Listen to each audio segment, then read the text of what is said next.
Okay, students, good day. Today we are looking at chapter 11, Slavin chapter 11, creating an effective learning environment. And this is what teaching is all about. This is the whole reason that for teaching.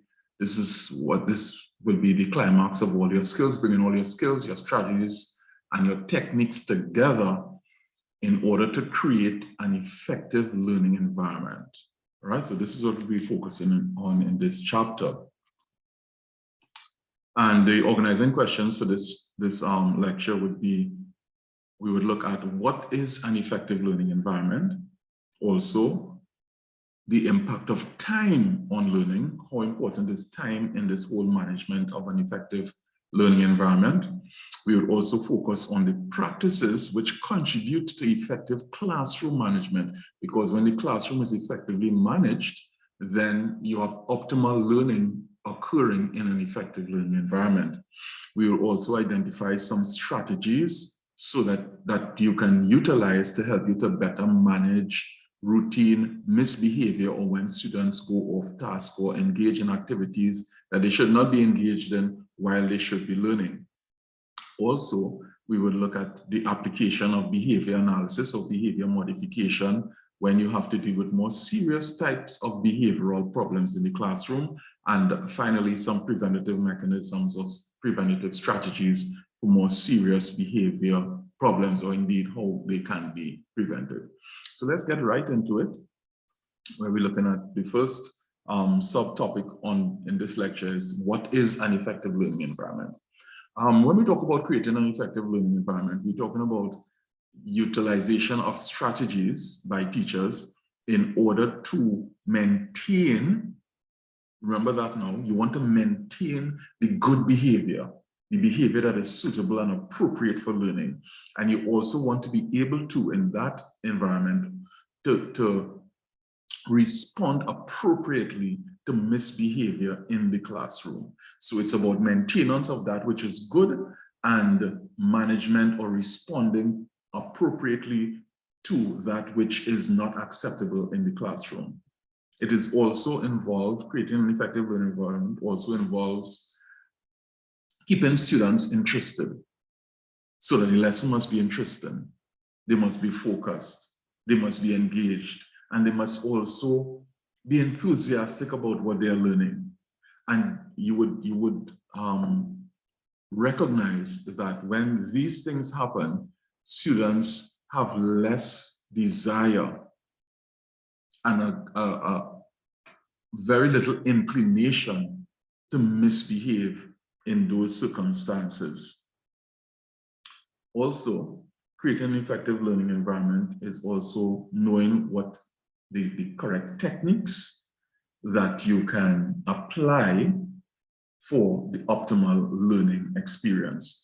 And if you look at the picture here, the teacher is smiling, she's happy to be there, she's engaging the students are focused on her and what she's teaching, what she's reading, what she's engaging with.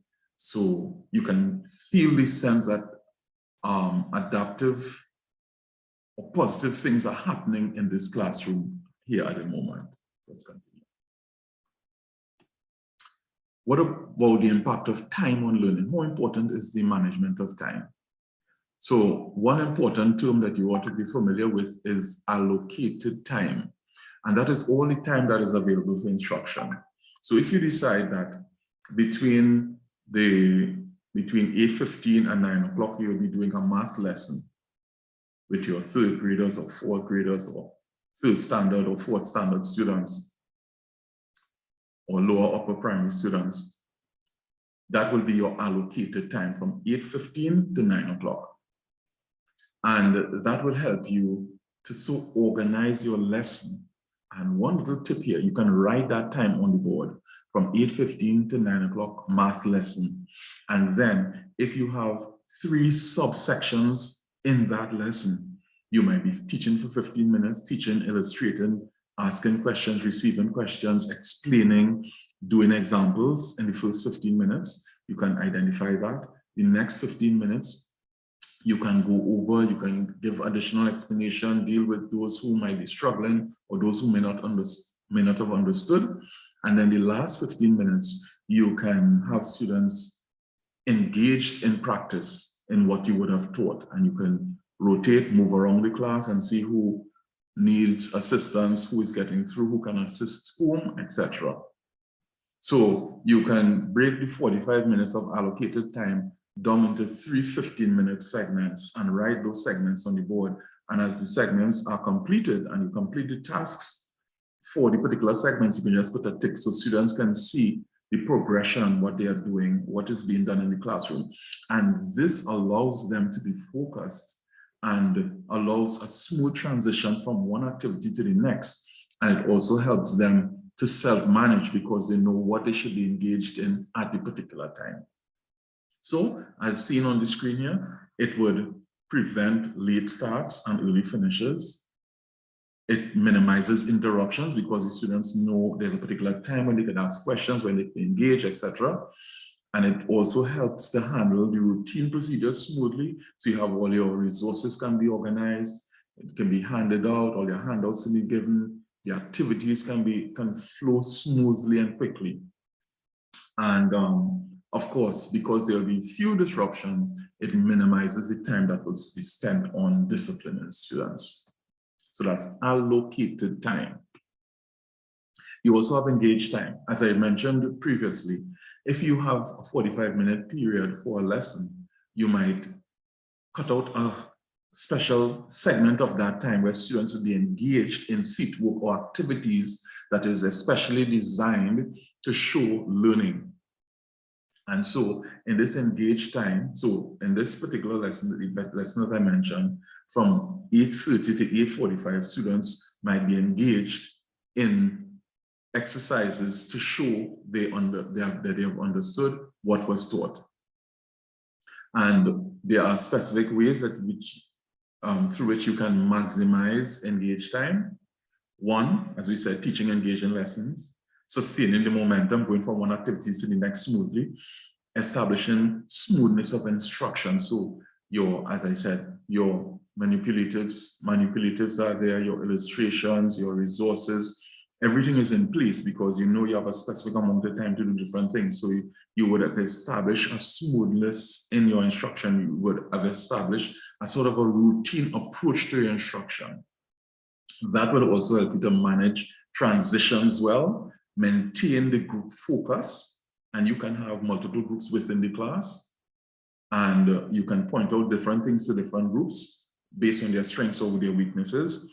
And it will also help you to deal with any overlapping, any things that you might have to reteach or re-emphasize or help students to areas that you want to be reinforced in the classroom. So remember the difference between allocated time and engaged time, because engaged time is a subset of allocated time.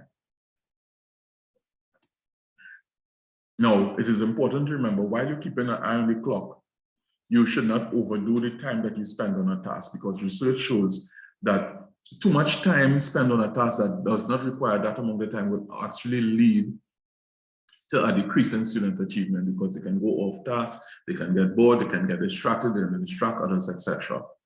So an overemphasis on time on task might be detrimental to learning in several ways. However, one must remember that complex tasks which involve creativity and uncertainty tend to produce lower levels of time on task because students need more time to think, more time to brainstorm, more time to use trial and error, more time to experiment, more time to do research, so that you have to allow that time rather for complex tasks and tasks that involve critical thinking and creativity, rather than the straightforward, cut and dry, logical and systematic tasks, right? It would be also a poor use of instructional strategy to avoid complex tasks because you don't want to spend too much time on it, because we know how important creativity, independent thinking, self-directed learning, and critical thinking are. We know how important those activities are for student development and self-regulated learning. So while we don't want to overemphasize the amount of time we spend on a task, nor underutilize the amount of time that is allocated to tasks on creativity, we don't want to avoid those tasks in order to get through time more efficiently or effectively. So it's that sort of a juggling, that sort of a balance. And as a teacher, that is why planning is so important. That is why researching what you have to teach is so important, so critical, and being creative about what you're doing. That is why that is so important. And putting yourself in the mind of the student. Now, you already know your stuff. You should already know your stuff. But remember, these students are coming more or less as relatively blank slates to the new things that you are teaching. So that you have to think, what is the best way to approach it?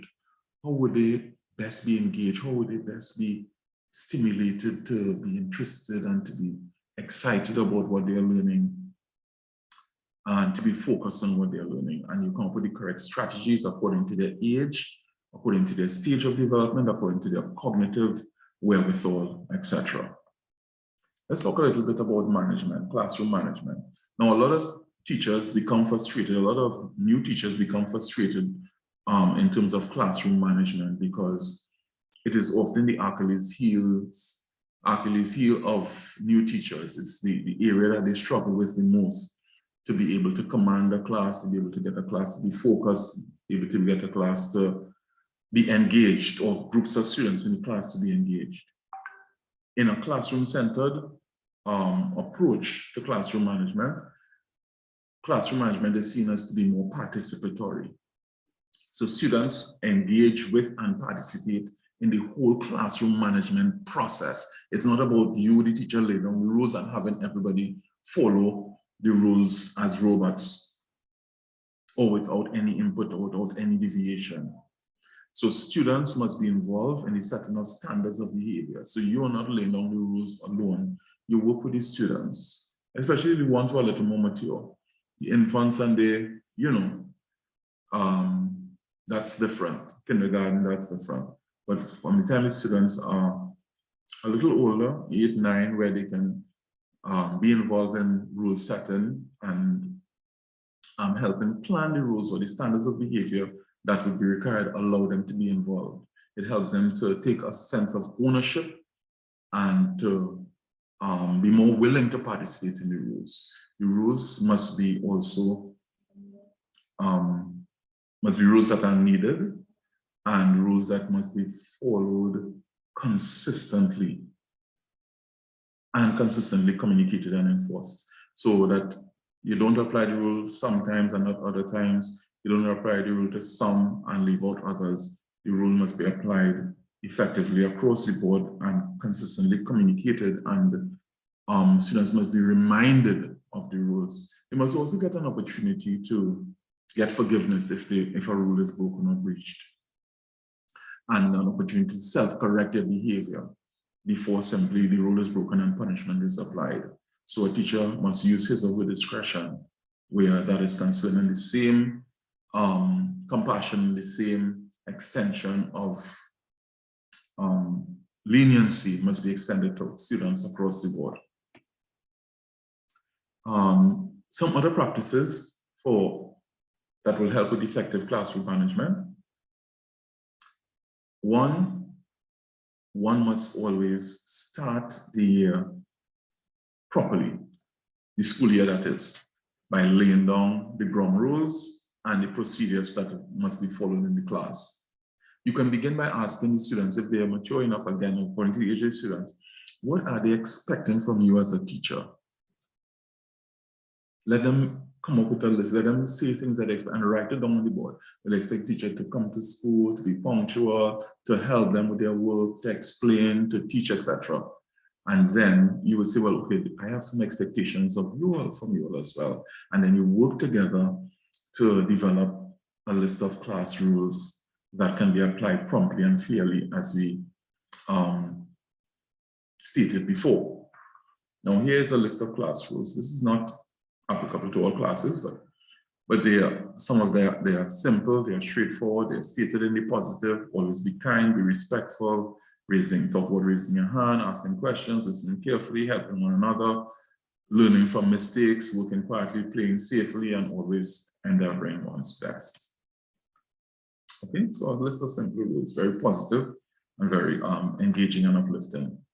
Again, some principles for setting class rules. 3 simple principles. 1, they should be few in number. not a whole long list of rules that students would struggle to remember, and that every little thing there's a rule to follow. Also, they should make sense and be fair to all students and seen as fair by all students.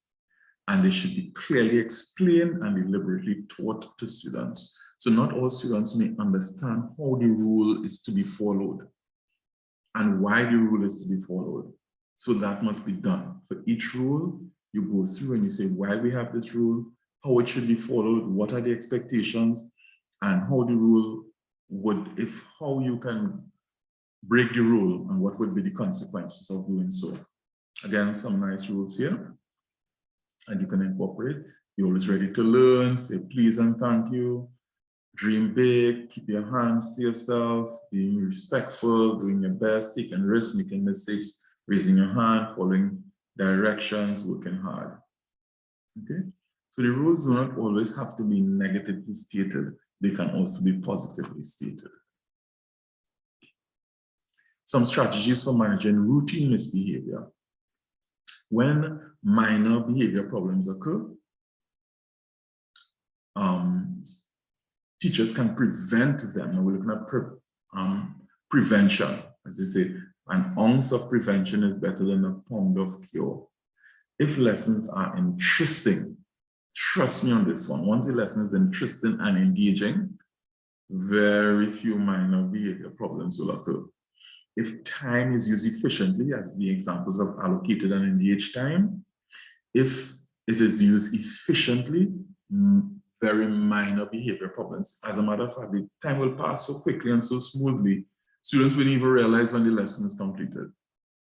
And it's time to move on to something else, or time to go for a break, or time for lunch. Also, carefully structuring instructional activities has to do with your research, has to do with your insight, has to do with your planning, has to do with your creativity, and of course would redound and affect your effective use of time.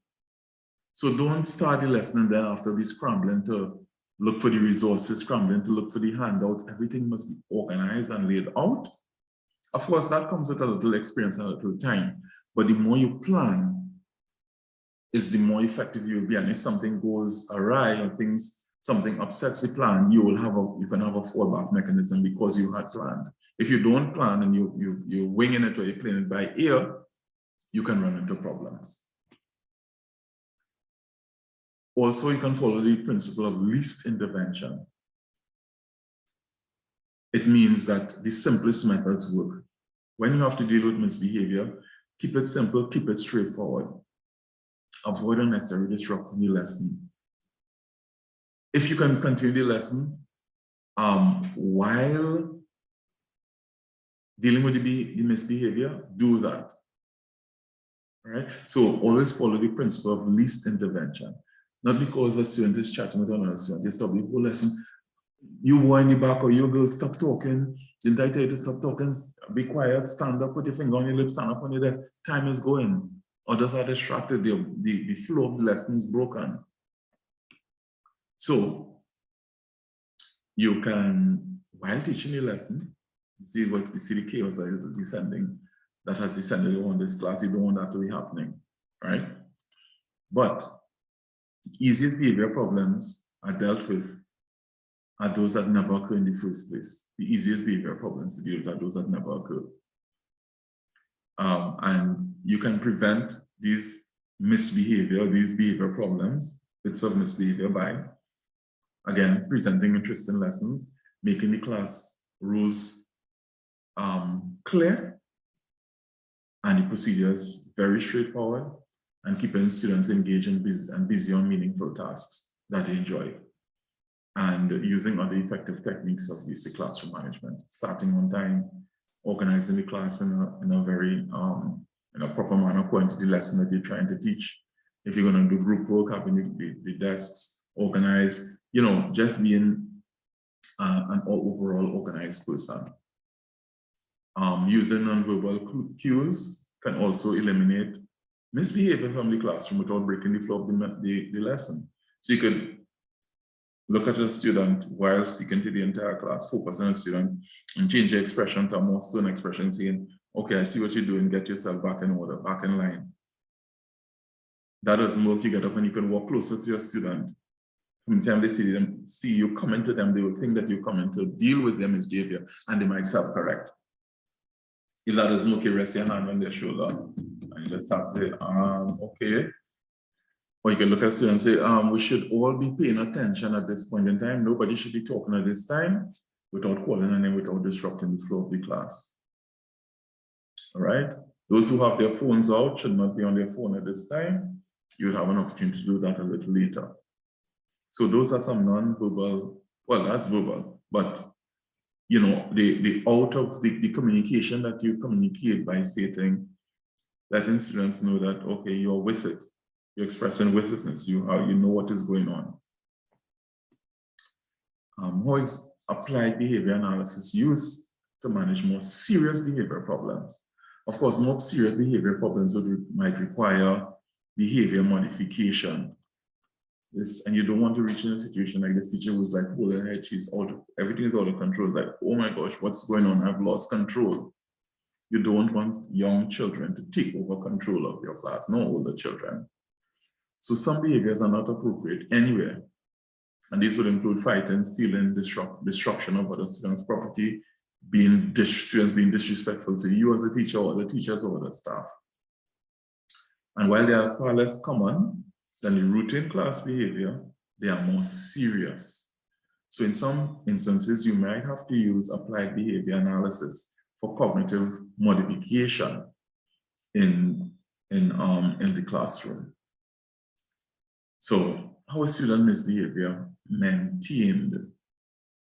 Number one, we learn from behaviorism, operant conditioning, that behavior is maintained through reinforcers. So when the behavior is reinforced, the behavior would be maintained. And sometimes the reinforcer is attention from the teacher. So if the student knows that disrupting the class or being naughty or going off task or getting teacher's attention, he or she wants the teacher's attention, that they will do something to get the teacher's attention or their peers. So students may also seek to misbehave because they find the task is too difficult or frustrating, or it's boring, or they're tired. So a teacher has to read all these cues and to know how much is too much, what level that they're pitching the lesson at, who might be frustrated, who might be stressed out, who would need their additional help. And because this can be manifested in misbehavior. So you have to know the difference of misbehavior for attention or misbehavior because of difficulty, frustration, boredom, or fatigue. So it's really being in tune with your students and, and getting to the root of the reinforcer. Once you get the root of the reinforcer, then you could apply the principles of behavior analysis to change the reinforcement schedule. The steps of behavior analysis program would include one, identifying the target behavior and the reinforcer. Why is the student being disrupted every 10 minutes or every 15 minutes? Is it to get my attention, the peers' attention? Is it that they're not following lessons, they're frustrated, they're not understanding, they're bored, they're distracted? So establish a baseline for the behavior that you want. Okay, I want you to pay attention for the next 5 minutes or the next 10 minutes. And if you do, you will get extra time on the computers to do research, to play games. If you don't, you can lose time from your break or from your lunch hour. If necessary, choose a punisher and the criteria for the punishment. So that's what I just stated.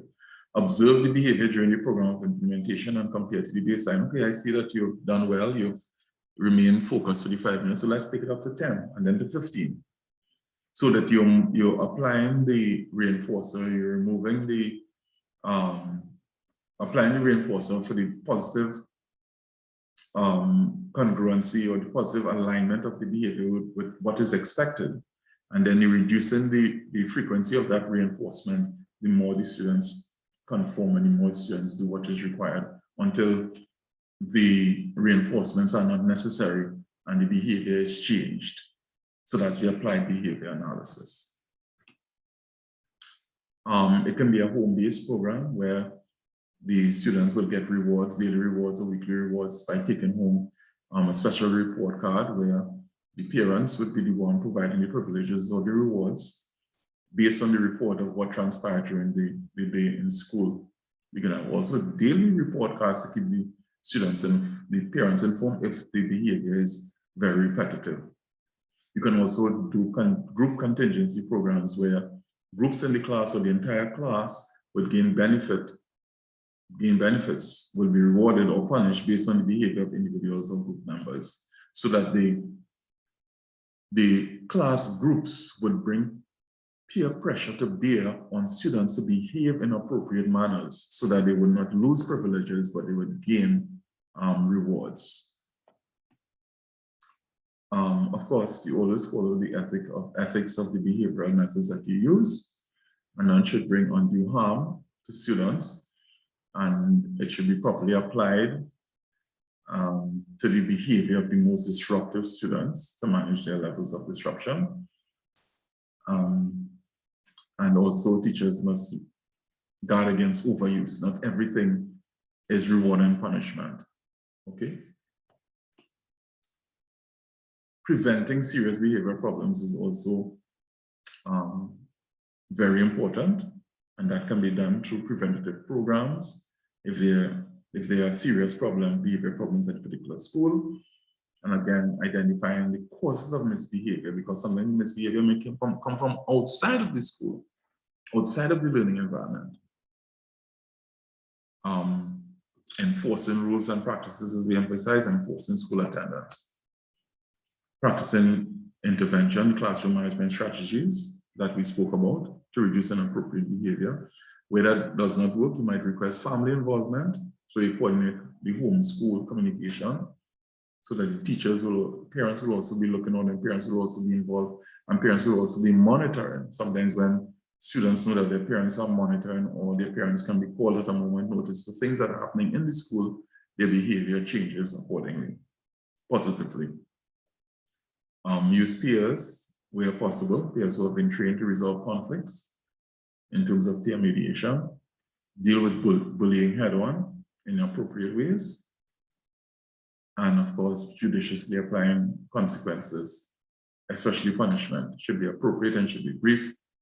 And suspension, the ultimate form of punishment, should be avoided except in the most serious forms of misbehavior. Because sometimes when students are suspended, when they come back, they fall further behind.